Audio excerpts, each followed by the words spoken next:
Questa sera arriva sul palco di Cervo un quintetto d'archi formato da giovani provenienti da tutta Europa, gli Wooden Elephant. L'ensemble è formato da Aoife e Hulda, violiniste, Ian, violista, Stefan, violoncellista e Nikolai, contrabbassista.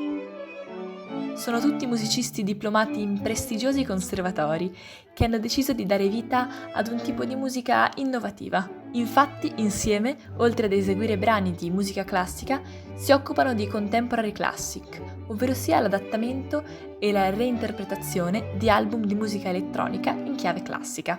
Hanno già inciso alcuni dischi con suite ispirate a Homogenic di Bjork, King dei Radiohead e Lemonade di Beyoncé.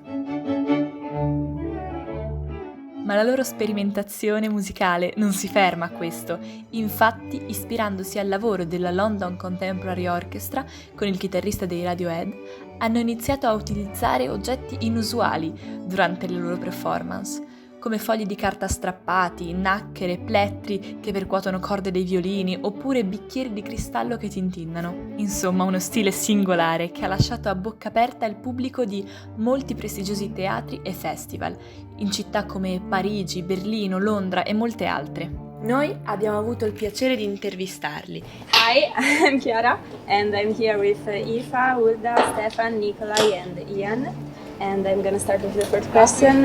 How was the idea of creating a quintet of contemporary classical music born?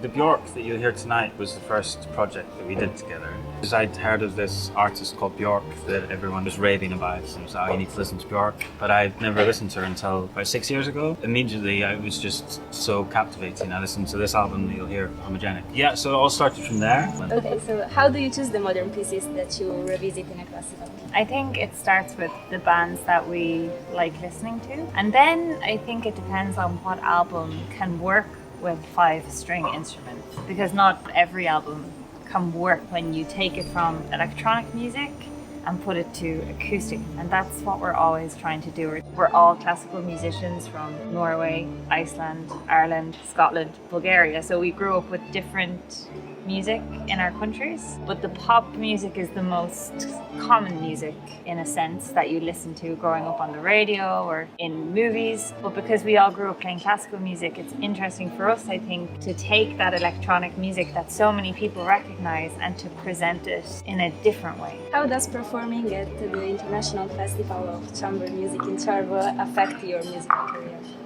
Well, this is our this door opening into Italy. Yeah. We've never played in Italy before. This place is amazing. So yeah, you're lucky. Yeah, we are lucky. So where does your name Wooden Elephant come from? Yeah, it's a very long story actually. We wanted to call an orchestra the Elephant. Oh yeah, that was years ago though. Yeah. But then the wooden thing, because our whole concept is taking electronic sounds and turning it into acoustic. Our instruments are acoustic and they're made of wood.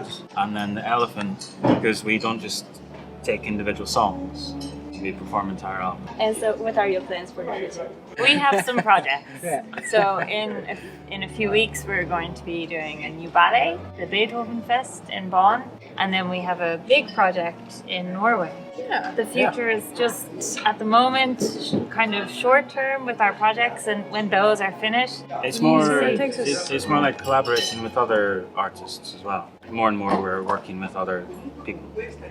Yeah, and that makes it more interesting, and that makes loads more possibilities of what we can do and ways to explore. And we know that not only you experiment with the tracks, but also with the instruments. So what is the process like? This approach was kind of adapted a bit from Johnny Greenwood. Like Ian and I worked with Johnny Greenwood in Radiohead. You take whatever you see around you, like a kind of a fluxus approach.